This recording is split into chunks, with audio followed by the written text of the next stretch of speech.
గెలిపించుకొని రెండవసారి తెలంగాణ రాష్ట్రంలో ప్రజాపాలనను కాంగ్రెస్ ప్రభుత్వాన్ని గెలిపిస్తాం. రాముడు మీద, భద్రాచలం రాముడు మీద ఆనా. ఇది ఖమ్మం కాంగ్రెస్ కార్యకర్తల మాట.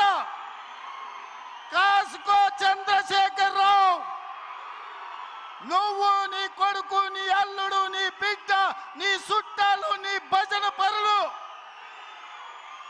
నీ ఒప్పందాలు, నీ దొంగ సర్వేలు చేసే దొంగ ఏజెన్సీలతో సహా గుర్తుపెట్టుకోండి. ఈ తారీఖు జూలై 10, 2026 నాడు మాట చెప్తున్నా. ఈ మాట కోసం రోజుకు 18 గంటలు పనిచేస్తాం మేమందరం, మా మిత్రులందరూ. ఒక్క క్షణం కూడా ఆలుపెరగము, ఆలస్యం చేయము.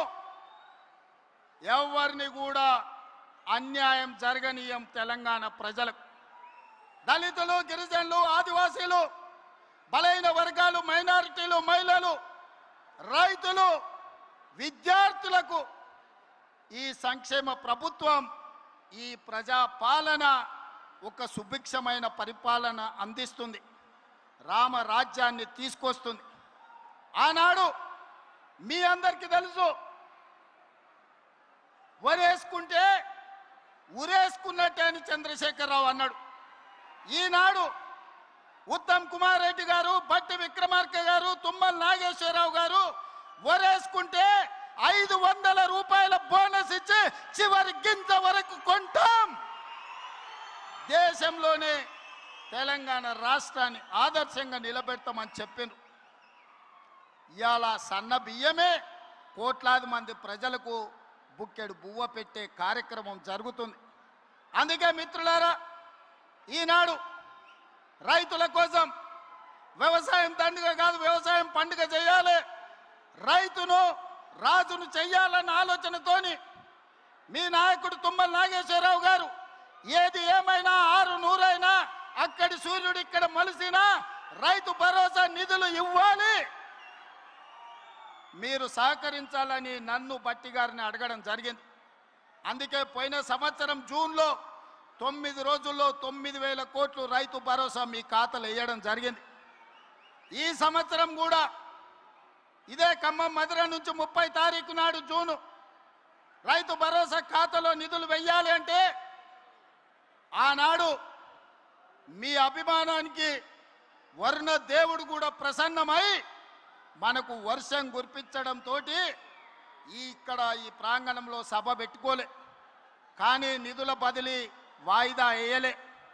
శిల్పారామంలో అప్పటికప్పుడు మా యువ శాసనసభ్యులందరూ ఈర్లపల్లి శంకర్తో సహా చాలామంది, వందలాది మంది రైతుల సమక్షంలో మొదటి విడత రైతు భరోసా నిధులు శిల్పారామంలో విడుదల చేసినాం. సరిగ్గా 9 రోజుల సమయంలో ఈనాడు ఇక్కడ సభ పెట్టి చివరి విడతగా 9 రోజుల్లో 9,000 కోట్ల రూపాయలు రైతు భరోసా మీ ఖాతాలో వేసినాం. సోదరులారా, ఇలా రైతు భరోసానే కాదు, రైతు బీమా ఉండొచ్చు, రైతు భరోసా కావచ్చు, రైతు రుణమాఫీ కావచ్చు, రైతు గిట్టుబాటు ధర కావచ్చు, రైతు బోనస్ కావచ్చు, రైతుకు ఉచిత కరెంటు కావచ్చు, అదేవిధంగా అకాల వర్షాల వల్ల పంట కొట్టుకపోతే రైతు నష్ట పరిహారం కావచ్చు. దాదాపుగా 1,70,000 కోట్ల రూపాయలు ఈ 30 నెలల్లో రైతుల కోసం ఖర్చు పెట్టిన ప్రభుత్వం భారతదేశంలోనే తెలంగాణ ప్రభుత్వం, ప్రజా ప్రభుత్వం. ఆనాడు 10 ఏళ్లలో నెలకు 2,500 కోట్లు వాళ్ళు ఖర్చు పెడితే 30 నెలల్లో ప్రతి నెలకు 5,525 కోట్ల రూపాయలు, దాదాపుగా 1,70,000 కోట్ల రూపాయలు ఈరోజు తెలంగాణ రైతాంగానికి ఖర్చు పెట్టినమని నేను ధైర్యంగా ఈరోజు చెప్పదలుచుకున్నా. మిత్రులారా, 25,35,000 మంది రైతులకు 20,617 కోట్ల రూపాయలు, 2 లక్షల వరకు రైతు రుణమాఫీ చేసిన ప్రభుత్వం మన ప్రభుత్వం. 30 నెలల్లో రైతులకు ఉచిత కరెంటు కోసం ప్రతి నెల 1,000 కోట్లు, 30,000 కోట్ల రూపాయలు రైతుల కోసం ఉచిత కరెంటు చెల్లించిన ప్రభుత్వం కాంగ్రెస్ ప్రభుత్వం. ఇంతకుముందే మిత్రుడు బట్టి విక్రమార్క గారు ఒక మాట చెప్పారు. ఆనాడు ఎన్నికల్లో దుర్మార్గులు విష ప్రచారం, తప్పుడు ప్రచారం, కాంగ్రెస్ వస్తే కరెంటు ఉండదన్నారు.